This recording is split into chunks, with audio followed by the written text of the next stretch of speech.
মার্কিন president Donald Trump প্রায়ই বিদেশি দেশ ও অভিবাসী সম্প্রদায় সম্পর্কে অপমানজনক ভাষা প্রয়োগ করে থাকেন। কিছুদিন আগে তিনি সোমালি অভিবাসীদের আবর্জনা বলে উল্লেখ করেছিলেন। আর 2018 সালে প্রথম মেয়াদে ক্ষমতায় থাকাকালে এল সালভাদর, হাইতি এবং আফ্রিকার বিভিন্ন দেশগুলোর প্রতি এক অশ্লীল ভাষা প্রয়োগ করে তাদেরকে অত্যন্ত নিকৃষ্ট দেশ হিসাবে উল্লেখ করেছিলেন। তার ওই মন্তব্য তখন বিশ্বব্যাপী সংবাদ শিরোনাম হয়েছিল।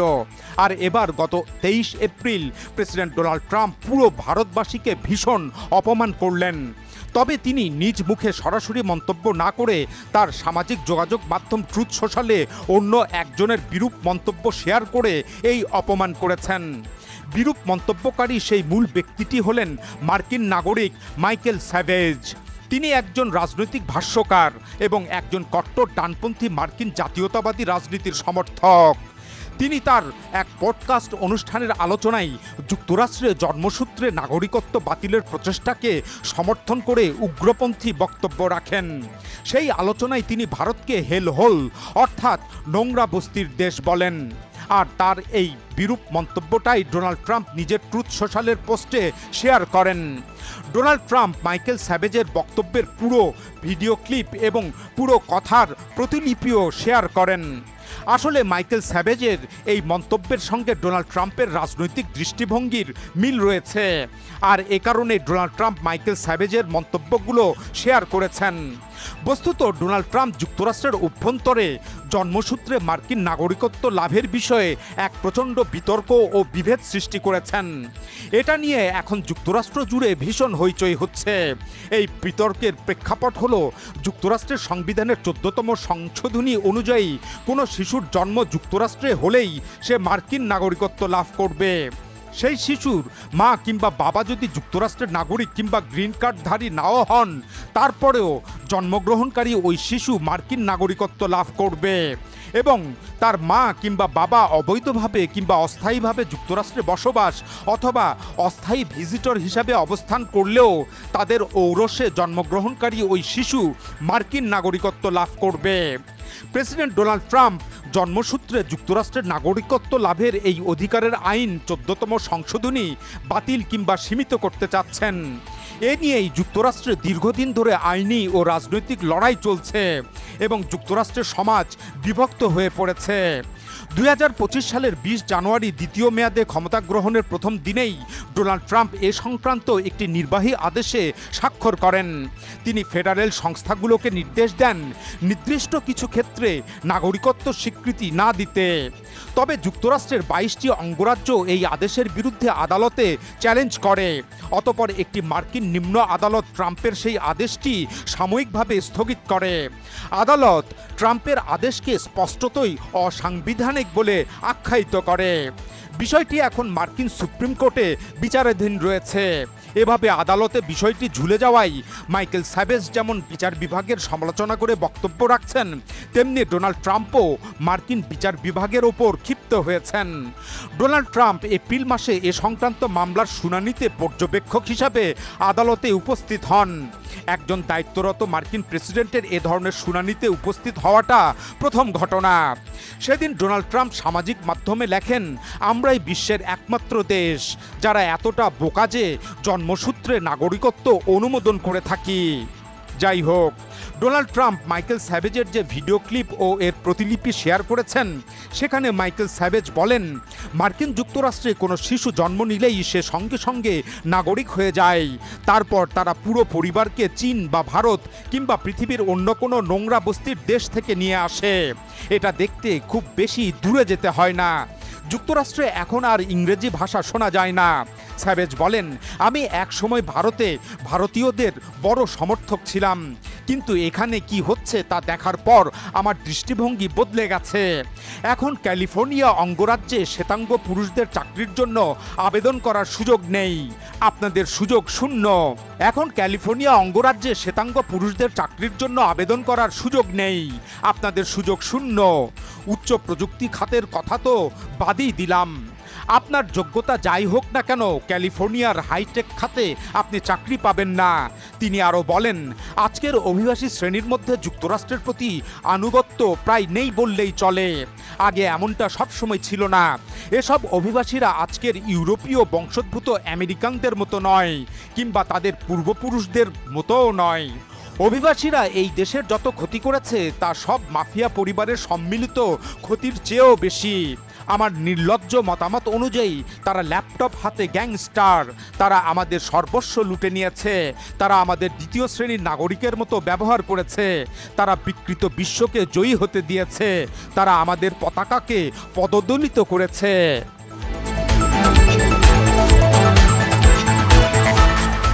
এদিকে মাইকেল স্যাভেজের এসব কথা ডোনাল্ড ট্রাম্প শেয়ার করা মাত্রই ভারত জুড়ে তীব্র প্রতিক্রিয়া হয়। ভারতের প্রধান বিরোধী দল ইন্ডিয়ান ন্যাশনাল কংগ্রেস এই মন্তব্যগুলোকে চরম অবমাননাকর বলে বর্ণনা করে। দলটি প্রধানমন্ত্রী নরেন্দ্র মোদীরও সমালোচনা করে। তারা মোদীকে আনুষ্ঠানিকভাবে ডোনাল্ড ট্রাম্পের কাছে প্রতিবাদ জানানোর আহ্বান জানায়। দলটি এক্সে প্রদত্ত এক পোস্টে বলে, ট্রাম্প বারবার ভারত সম্পর্কে অপমানজনক মন্তব্য করেছেন, কিন্তু মোদী নীরব থেকেছেন। নরেন্দ্র মোদী একজন দুর্বল প্রধানমন্ত্রী এবং পুরো দেশ এর ভোগান্তি সহ্য করছে। কংগ্রেস নেতা সৈয়দ নাসের হোসেন এক্সে প্রদত্ত বার্তায় লেখেন, দেশের মর্যাদা ও স্বার্থ রক্ষার জন্য প্রধানমন্ত্রীর স্পষ্ট এবং দৃঢ় অবস্থান নেওয়া জরুরি। কোনো দ্বিধা রাখা যাবে না। এভাবে তৃণমূল কংগ্রেসের লোকসভার নারী সদস্য মহুয়া মৈত্র এক্সে প্রদত্ত বার্তায় লেখেন, হ্যালো মোদিজি, আপনার বন্ধু ট্রাম্প ভারতকে নোংরা বস্তির দেশ বলেছেন এবং সব ভারতীয়কে ল্যাপটপ হাতে গ্যাংস্টার বলেছেন। আপনি কি প্রতিবাদ করবেন, নাকি আপনি কেবল পরবর্তী নির্বাচনী সমাবেশে হাসতেই থাকবেন? ওদিকে মার্কিন যুক্তরাষ্ট্র ভিত্তিক সংগঠন হিন্দু আমেরিকান ফাউন্ডেশন এ ঘটনার প্রতিক্রিয়া ব্যক্ত করে। সংগঠনটি জানায়, তারা এ ঘটনায় গভীরভাবে উদ্বিগ্ন। তারা মাইকেল স্যাভেজের কথাকে ঘৃণাপূর্ণ ও বর্ণবাদী বক্তব্য বলে আখ্যায়িত করে। সংগঠনটি বলে, যুক্তরাষ্ট্রের প্রেসিডেন্ট হিসাবে স্যাভেজের এমন বক্তব্য সমর্থন করাটা ঘৃণা আরও বাড়াবে এবং আমাদের সম্প্রদায়কে বিপদের মধ্যে ফেলবে। আর এটি এমন সময়ে ঘটছে যখন বিদেশিদের প্রতি বিদ্বেষ ও বর্ণবাদ ইতিমধ্যেই সর্বোচ্চ পর্যায়ে রয়েছে। আমরা প্রেসিডেন্ট ট্রাম্পকে অনুরোধ করি তিনি যেন এই পোস্ট পুনর্বিবেচনা করেন, এটি মুছে ফেলেন এবং এশীয় আমেরিকানদের অবদানকে স্বীকৃতি দেন। অন্যদিকে ভারত জুড়ে এ ঘটনার প্রতিক্রিয়া এতটাই তীব্র হয় যে শেষ পর্যন্ত ভারতে অবস্থিত মার্কিন দূতাবাস ভারতবাসীর ক্ষোভ প্রশমনে বিবৃতি দিতে বাধ্য হয়। নয়াদিল্লিতে নিযুক্ত মার্কিন দূতাবাসের মুখপাত্র ক্রিস্টোফার এমস বলেন, ডোনাল্ড ট্রাম্প ইতিপূর্বে ভারতকে একটি মহান দেশ হিসাবে বর্ণনা করেছেন এবং বলেছেন সেখানে তার খুব ভালো একজন বন্ধু আছেন। ওদিকে ভারতে অবস্থিত ইরান দূতাবাস দিল্লির প্রতি সমর্থন জানায়। তারা এক্সে পোস্ট করে লেখে, হয়তো কেউ মিস্টার ট্রাম্পের জন্য একমুখী সাংস্কৃতিক শুদ্ধিকরণ সফরের ব্যবস্থা করতে পারে। এতে তার এলোমেলো অর্থহীন কথাবার্তা কিছুটা কমতে পারে। এদিকে এত সমালোচনার মুখেও হোয়াইট হাউস ডোনাল্ড ট্রাম্পের শেয়ার করা পোস্টকে সমর্থন করে। হোয়াইট হাউসের ডেপুটি প্রেস সেক্রেটারি কুশ দেশাই বলেন, ওই পোস্টের মাধ্যমে প্রেসিডেন্ট নিয়ন্ত্রণহীন জন্মসূত্রে নাগরিকত্ব লাভের ব্যবস্থার প্রতারণা তুলে ধরেছেন। তবে যুক্তরাষ্ট্রের আইন প্রণেতা এবং অধিকারকর্মী গোষ্ঠীগুলো ডোনাল্ড ট্রাম্পের পোস্টের তীব্র সমালোচনা করেন। ভারতীয় বংশোদ্ভূত কংগ্রেসম্যান অমি বেরা বলেন, এই শেয়ার করা উপাদান অপমানজনক, অজ্ঞতাপূর্ণ এবং প্রেসিডেন্টের পদমর্যাদার সঙ্গে অসঙ্গত। এগুলো আমাদের জাতি হিসাবে আমরা কারা তা নিয়ে মৌলিক ভুল বোঝাবুঝি প্রকাশ করে। আমেরিকা সবসময় অভিবাসী প্রজন্মের দ্বারা শক্তিশালী হয়েছে। তারা এখানে আসে, কঠোর পরিশ্রম করে এবং দেশের উন্নতিতে অবদান রাখে। তারা আমেরিকাকে দুর্বল করে না, বরং তারা এই দেশকে শক্তিশালী করে। তিনি আরও বলেন, প্রেসিডেন্ট ডোনাল্ড ট্রাম্প সম্পদ ও সুবিধার মধ্যে জন্মেছেন। তিনি কখনোই সেই সংগ্রামের মুখোমুখি হননি যার মধ্য দিয়ে বহু অভিবাসী পরিবারের যেতে হয়েছে। তিনি কখনোই সংগ্রামের মুখোমুখি হননি যার মধ্য দিয়ে বহু অভিবাসী পরিবার যেতে বাধ্য হয়েছে। অপর কংগ্রেস সদস্য গ্রেস মেং বলেন, তিনি এই পোস্টে ঘৃণাবোধ অনুভব করেছেন। তিনি সতর্ক করেন যে এই ধরনের ভাষা প্রচার করা বিদ্বেষ বাড়াতে পারে, বিশেষ করে যখন দক্ষিণ এশীয় সম্প্রদায়ের বিরুদ্ধে ঘৃণাজনিত ঘটনার সংখ্যা বাড়ছে। এদিকে ট্রাম্পের ওই পোস্টে ভারত সরকার উভয় পক্ষের মন ও মুখ রক্ষার এক ধরনের ভারসাম্যমূলক নিন্দা জানায়। একদিকে তারা ডোনাল্ড ট্রাম্পের ওই পোস্টের মৃদু সমালোচনা করে, অন্যদিকে আবার নয়াদিল্লিতে নিযুক্ত মার্কিন দূতাবাস কর্মকর্তার মন্তব্যকে পরোক্ষভাবে প্রশংসা করে। ভারতের পররাষ্ট্র মন্ত্রণালয় ডোনাল্ড ট্রাম্প বা মাইকেল স্যাভেজের নাম উল্লেখ না করেই প্রতিক্রিয়া জানায়, অর্থাৎ দিল্লি এ ঘটনা নিয়ে ডোনাল্ড ট্রাম্পকে চটাতে চায়নি। তবে নয়াদিল্লির প্রতিক্রিয়া মন ও মুখ রক্ষার জন্য হলেও তা ছিল যুক্তরাষ্ট্রের বিরুদ্ধে প্রতিক্রিয়া জানানোর এক বিরল ঘটনা।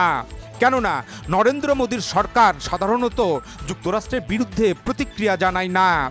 ওই ঘটনায় ভারতের পররাষ্ট্র মন্ত্রণালয়ের মুখপাত্র রণধীর জয়সওয়াল বলেন, আমরা মন্তব্যগুলো দেখেছি, এই মন্তব্যগুলো স্পষ্টতই তথ্যভিত্তিক নয়, অনুপযুক্ত এবং রুচিহীন।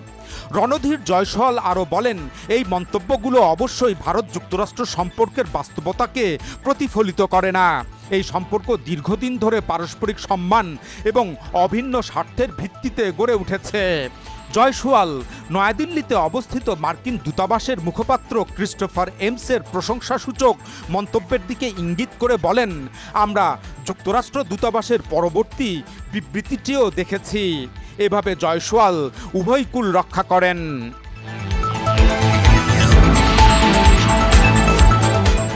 এখন কথা হলো, ভারতবাসীর প্রতি ডোনাল্ড ট্রাম্পের এই অপমানমূলক কর্মকাণ্ড সত্ত্বেও ভারতীয় প্রধানমন্ত্রী নরেন্দ্র মোদী কেন নীরব থাকলেন? বস্তুত ডোনাল্ড ট্রাম্প দ্বিতীয় মেয়াদে ক্ষমতায় আসার পর নয়াদিল্লি এবং ওয়াশিংটনের সম্পর্ক আর ট্রাম্পের প্রথম মেয়াদের মতো উষ্ণ থাকছে না।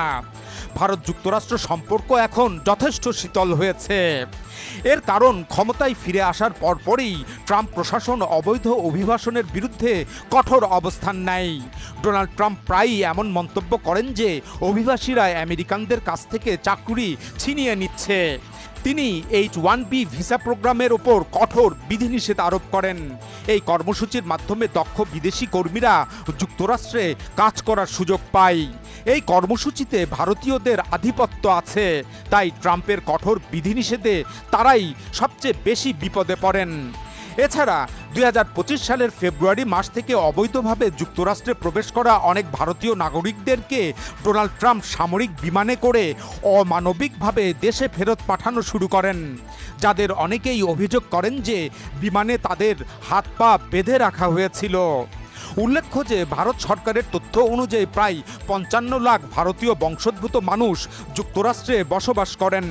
যুক্তরাষ্ট্রে এশীয় বংশোদ্ভূতদের মধ্যে ভারতীয় ও চীনা বংশোদ্ভূতরা সংখ্যায় সবচেয়ে বড় গোষ্ঠী। এদিকে ডোনাল্ড ট্রাম্প দ্বিতীয় মেয়াদে ক্ষমতায় এসেই ভারতকে রাশিয়ার তেল কেনা বন্ধ করার জন্য চাপ এবং নিষেধাজ্ঞা দেন। ট্রাম্প বলেন, এই অর্থ ইউক্রেন যুদ্ধ পরিচালনায় রাশিয়াকে সহায়তা করছে।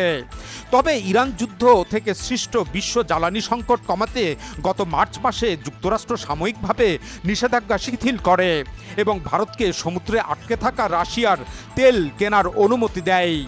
ওদিকে ডোনাল্ড ট্রাম্প দ্বিতীয় মেয়াদে ক্ষমতায় এসেই ভারতের বিরুদ্ধে শুল্ক যুদ্ধ শুরু করেন। তিনি গত বছর ভারতীয় পণ্যের উপর 50% শুল্ক আরোপ করেন। এর মধ্যে 25% ছিল রাশিয়ার তেল কেনার জন্য শাস্তিমূলক ব্যবস্থা। তবে এবছরের ফেব্রুয়ারি মাসে তিনি এই শুল্ক কমিয়ে 18% নামিয়ে আনেন। ভারত যুক্তরাষ্ট্র একটি অন্তর্বর্তীকালীন বাণিজ্য চুক্তির অংশ হিসাবে এই সিদ্ধান্ত নেওয়া হয়। বর্তমানে এই চুক্তির বিস্তারিত শর্তাবলী চূড়ান্ত করতে এখনও আলোচনা চলছে। এদিকে যুক্তরাষ্ট্রের পররাষ্ট্রমন্ত্রী মার্কো রুবিও আগামী মাসে ভারত সফরে আসবেন। অনেকেই এই সফরকে ভারত যুক্তরাষ্ট্র শীতল সম্পর্ক মেরামতের এক গুরুত্বপূর্ণ পদক্ষেপ হিসাবে দেখছেন। বস্তুত ডোনাল্ড ট্রাম্প যেভাবে পাকিস্তানকে গুরুত্ব দিয়ে চলেছেন তাতে ভারতের মধ্যে ভীষণ অস্বস্তি তৈরি হয়েছে। ভারত এই পরিস্থিতির উত্তরণ চায়। এছাড়া ইন্দো প্যাসিফিক স্ট্র্যাটেজি ও কোয়াড নিয়ে যুক্তরাষ্ট্রের সাথে চলা দীর্ঘদিনের প্রচেষ্টার একটা চূড়ান্ত পরিণতিও ভারত দেখতে চায়। তাই নরেন্দ্র মোদী ট্রাম্পের কোনো মন্তব্যকে কেন্দ্র করে হঠাৎ ক্ষোভ প্রকাশ করে ট্রাম্পের বিরাগভাজন হতে চান না। এছাড়া নরেন্দ্র মোদী যুক্তরাষ্ট্রে অবস্থানরত লক্ষ লক্ষ ভারতীয় বংশোদ্ভূত নাগরিকদেরকেও বিপদে ফেলতে চান না। সর্বোপরি যুক্তরাষ্ট্রের সাথে বাণিজ্য চুক্তির যে আলোচনা চলমান রয়েছে, ভারত তা যথাসম্ভব নিজেদের অনুকূলে আনতে চায়। সুতরাং এসব কারণেই ভারতবাসীর প্রতি ডোনাল্ড ট্রাম্পের সাম্প্রতিক অপমানমূলক কর্মকাণ্ড সত্ত্বেও নরেন্দ্র মোদী নীরব রয়েছেন। কিন্তু নরেন্দ্র মোদীর এই নীরবতা কি ডোনাল্ড ট্রাম্পের মন গলাতে পারবে?